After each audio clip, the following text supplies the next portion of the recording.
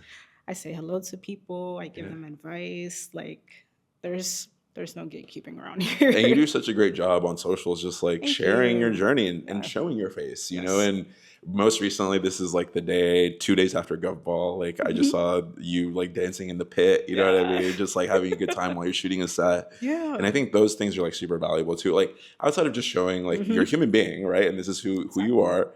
But if we think about the greater picture, it also helps when for clients to be like, oh wow, this is who she is. And like Exactly. I can put a face to the images to who's behind the camera. And she seems super cool to work with. And now I want to hire her and work with her because this is going to be an incredible experience. Yeah, so companies will obviously they're hiring you for your portfolio and the work that you do. Like you're amazing, but it's also like you're a person. This is not a robot coming onto a shoot. Like you need to have like a personality. You know, they companies and whoever's hiring you needs to feel safe with you, right?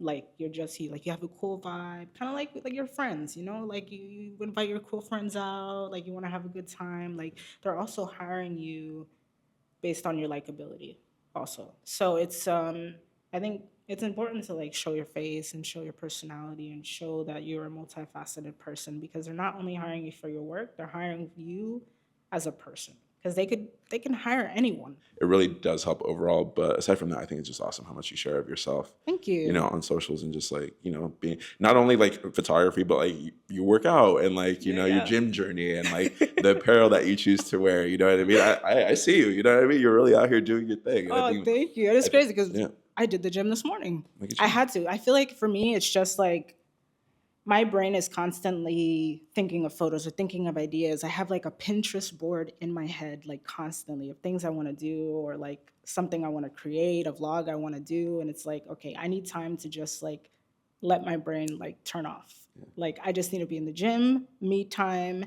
And then that feeling that you get is just like in a release. It's like, okay, like now I'm ready. Now I'm like cool and calm and collected. Like let's handle the day. And I say on my Instagram, I say get your ass in the gym. It's a funny saying, but it's not just the gym. It's just like being active in any kind of way. So like make sure you're walking or like touching grass or just going outside running or maybe you're inside like doing like push-ups or something like that. I feel like that is important, especially for music festivals where you're on your feet for 12 hours a day, like carrying cameras and things like that. Like it is draining. Yeah. It is draining. It is draining physically, it's draining mentally. And it's like, it's important to have something for you outside of your job, Yeah. right? Maybe some people play video games. Maybe some people draw, they sing, they dance. Like you need to have something that's just for you that in those slow seasons, like you're still moving around. You're still like keeping your mental health up and stuff like that. And keeping fit for festivals is it's tiring. It is tiring. It really is. And I have Crohn's disease, so it's an inflammatory disease. So like my my knuckles will hurt, my wrists will hurt. I'll get stomach pains, or like I'll just be like tired. I need to take a break. Like, but it's like if I wasn't in the gym, I wouldn't be able to have the endurance or have the stamina to like do these music festivals at all. Yeah. No, it's I've recently have learned the importance of all Yeah, of that yeah, because for so much of like when I was starting out, like, it was just like head down, like let's just get to work. yeah, Let's figure this out. You know what I mean? Because yeah. there's no money at the beginning, and then eventually a little money comes, and then eventually a lot more money comes. You know what I mean? So, but it's Exactly. like I think for so many years I was just like head down, like let me just work. I wasn't taking care of like my mental health, my Hmm. physical health, but just kind of like going and going. Yeah. But then you burn out, and then your mind becomes consumed with work. And I found myself just always thinking about work, and if no work was coming, and I was like, oh man, this is like the end. Yeah. This is I'm gonna have to go work in an office or something. Yeah. Like, and that leads to anxiety, and that leads to like Hmm. whatever, all these things, and it can lead to bad habits. Like recently, like started playing golf over the pandemic, and started playing Ooh. tennis, and started doing cold plunges, going on runs, like starting to go to the gym again, like. And Exactly. I've found that that's like so much more helpful. And then on days where like I don't have work, or like if I have like a week off or whatever, like instead of Mhm. like sitting at home being like, why don't I have any work? Like, let me just go and do something and like, keep my mind active in other ways to like help reduce like any stress that I might have, because like that you can get lost really easily. I feel like in your mental health. A lot of the times, like, I even get down on myself. Like, imposter syndrome is crazy. It's real.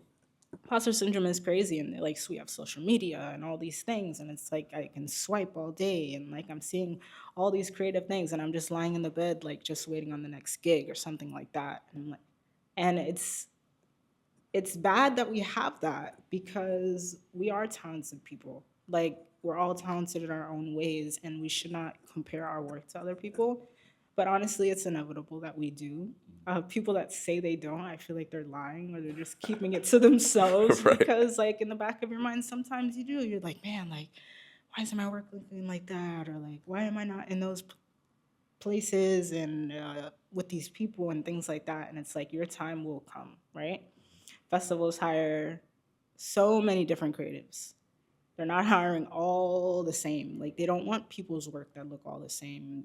They're hiring you for your videos. They're hiring me for my photos and the way I take them, or maybe even my vlogs or things like that. So it's like, be true to yourself and know that no one else can do what you do. And that's like that's a big power that you have, is that you're the one that can do that.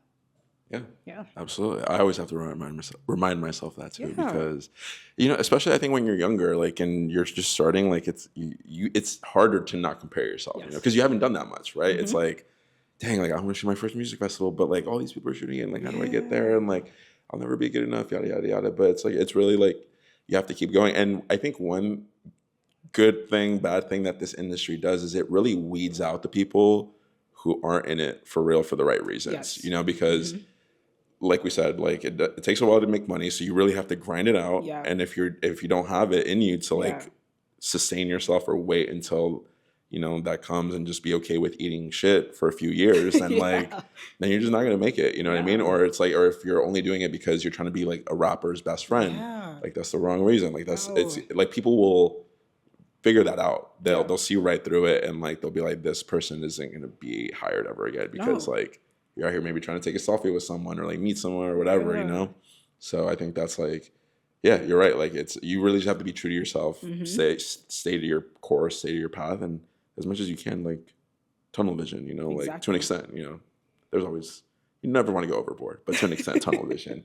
I want to switch gears a little bit and talk about your experience in Miami, because a lot of the time I'm always like, if you're in Bismarck, North Dakota, and you want to do this is how you do it, like, not that in my mind, I only believe that in LA or New York, you can have a successful career being a full-time freelance creative, but I kind of feel that way to an extent. But I mean, you've been here for X amount of years. So like, what's that journey kind of been like, being a freelance here? Like, what are some of the pros of living in Miami? What are some of the cons of living in Miami and doing what you do? Yeah, that's a great question. And we've had these conversations a lot. Like, I talk to my friends about this all the time. I'm like, I want to move to LA. I want to move to New York. And it's like, I'm here and I've made a name for myself in this city already, right?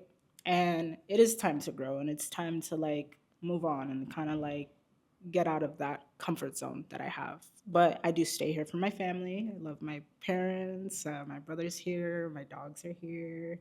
Um, so I just feel like whenever the universe says it's time to move, it'll be time to move, right? I don't.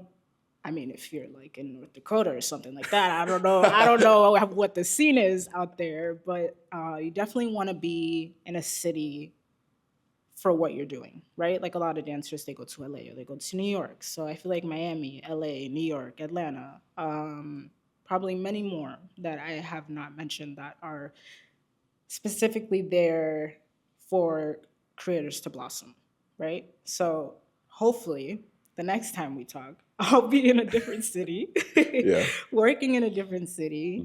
And yeah, I'm just, when the time is right, it'll be right, and I'll know it. Yeah, for sure. Yeah. For other kids in Miami who like live here, like, what are some projects or things that you enjoy about it, and like, what are some things that you can't do anywhere else? Like, what is there, if anything? I don't know. Maybe I'm putting you on the spot, but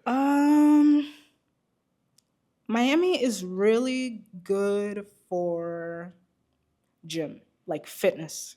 Fitness is really big in Miami, right? Everyone wants to look good with their bikinis, their shirts off, and everything like that. So it's really good for that. It's really good for campaign jobs. It's really good for product shots. But I feel like you can make a name for yourself anywhere, really. Just depends on your niche and what you want to do in that avenue of work. Yeah, absolutely. Yeah. So LA or New York? Where are you going? It's a big. There's a big divide. There's a right and wrong answer here. Okay, I'm just kidding. I'm kidding. let me tell you. New York, it's too cold. It is. It's too cold. Yeah. Miami doesn't have seasons, so Yeah. It's I always don't like just, that. It's just like hot all the time, or it's Right. like raining. But like, I feel like LA is a perfect mix of New York and Miami together, Mhm.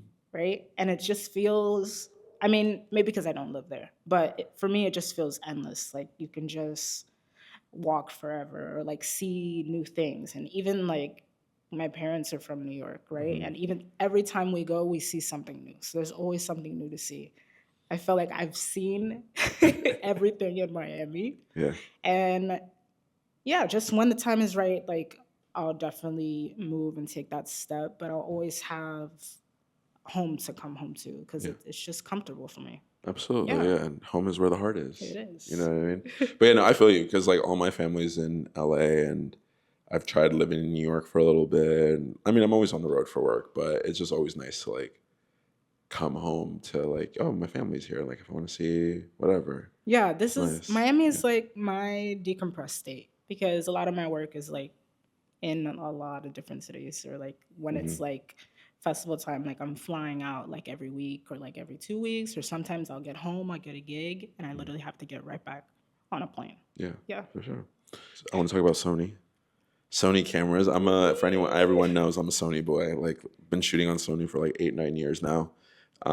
Three cameras. Yeah, literally. Three angles, three Sony cameras. Sony, Like if you're watching this, yeah, just Sony, please. I would love something, anything. Give me anything. Give me a memory card, a battery. Honestly, battery. batteries are like $80, They are. But no, yeah. So tell me about your journey with Sony. Like, how'd you get started with Sony? Why'd you decide to pick up a Sony camera and shoot on that? Well, I can't say the other brands' names because we don't shoot with those anymore. So Yeah, sorry, exactly. Sony over everybody. Yes. But I was shooting with another camera system, and because of my Crohn's disease, my hands were like getting like kind of like a little bit of atrophy from it. Like it just felt like I was focused too much on the weight of the camera rather than just doing the work. And then I just didn't like the economics of like that camera system that I was using. So Greg Noir is actually a photographer and a Sony ambassador. He switched over to Sony, and you could immediately tell the difference between the colors and like the lenses and stuff like that. So I just went out and I bought one. And I was like, this camera is amazing. You can basically set any button to anything you want. Like it's completely customizable to you and like how you are. So going back to like creating a portfolio for yourself and shooting, making your work kind of match who's ever hiring you. I always tell people it's like a little secret of mine, a little key trick. It's just post your work and make work as if you're already working for this company. Mhm. So that's what I did for years with Sony. And I would tag them, I'd reach out to them. Yeah, I think I made a video like last year with saying all my Sony gear, and I was like, "Oh, I'm not sponsored, but if you want to." Yeah. And literally this year, I got signed. Crazy. Yeah, So what is that? How does that process come about? being with Sony, oh, man, they take a lot of pride in making products for people, right? They really listen to the consumer, and they're really big on like family oriented. So it feels safe with them. Like it feels like I'm talking to you right now when I talk to Sony. Like it feels like very homey vibes, like very twin, all that stuff. Like, and this is the first time I've ever been signed to anything, and it's crazy to actually have them call me and say, hey, we're gonna have you as an ambassador. When I got that call, they called me and I was literally crying for 2 minutes, and they're like, "We'll take that as a yes." I was like, "Yes, yes." It's like, yes. I was like, "Yes." I was like, "Thank you, God. Oh my gosh." Yeah. All this other Sony ambassadors are that's your own community almost too, right? People you can lean Yes. on and reach out to, and Yes, people exactly. you have met through it. You know, I'm sure Yeah. that's like a really I've met probably 80% of the creative people in my field through Instagram. wow. Yeah. Something I did want to talk to you about was education, higher education, specifically in college, because I want to get this right. I know you went to Miami International University of I Art did. and Design. I did. So I know like everyone has their own path to doing what we do. There's people who dropped out, didn't even finish high school, people who went to college, people who went to film school. I went to a 4-year university, majored in economics and Hispanic studies. Like I didn't even study any of this. Like I Wow. wasn't artistic. So I want to know like your thought process behind going to school and higher education, and you know how you kind of figured that out and navigated that. Yeah, I was never a school person, right? Like I've done summer school for classes that I've failed. You guys know what I'm talking about. I was just never like a school person, but my parents were like, "Okay, it's either school or you got to pick something that you're doing." So I was like, "Okay, I'll go to school." I was like, "I'm good at photography. Let me just go and do that." In hindsight, I probably should have picked something different than that because you don't need a degree in photography. You don't need a degree in to be a cinematographer, right? It's just a skill, Yeah. right? So, and that was like years ago also. So like I didn't have the knowledge of certain things like that. But what I did learn in school was like the business side of photography, and that helped a lot. How to reach out, how to like send invoices, how to speak. So that really helped out a lot. In hindsight, would I have gone if it wasn't for my parents? Probably not.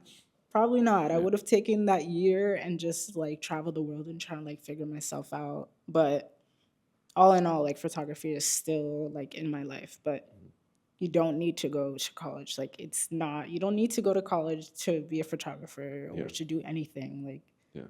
that's people don't even ask for your resume. They don't even No. ask for that, No. right? Yeah. If a company wants to hire you, like fingers crossed, maybe this day will happen with. But Knock on wood.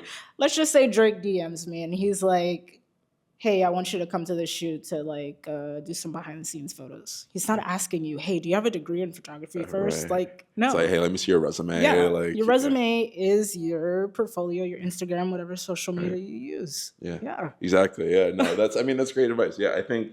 Yeah, I'm on the same boat as you. Like, unless you're going to be like a doctor, an engineer, Oh, like please whatever. get a Like, yeah, degree for please, that, like, please.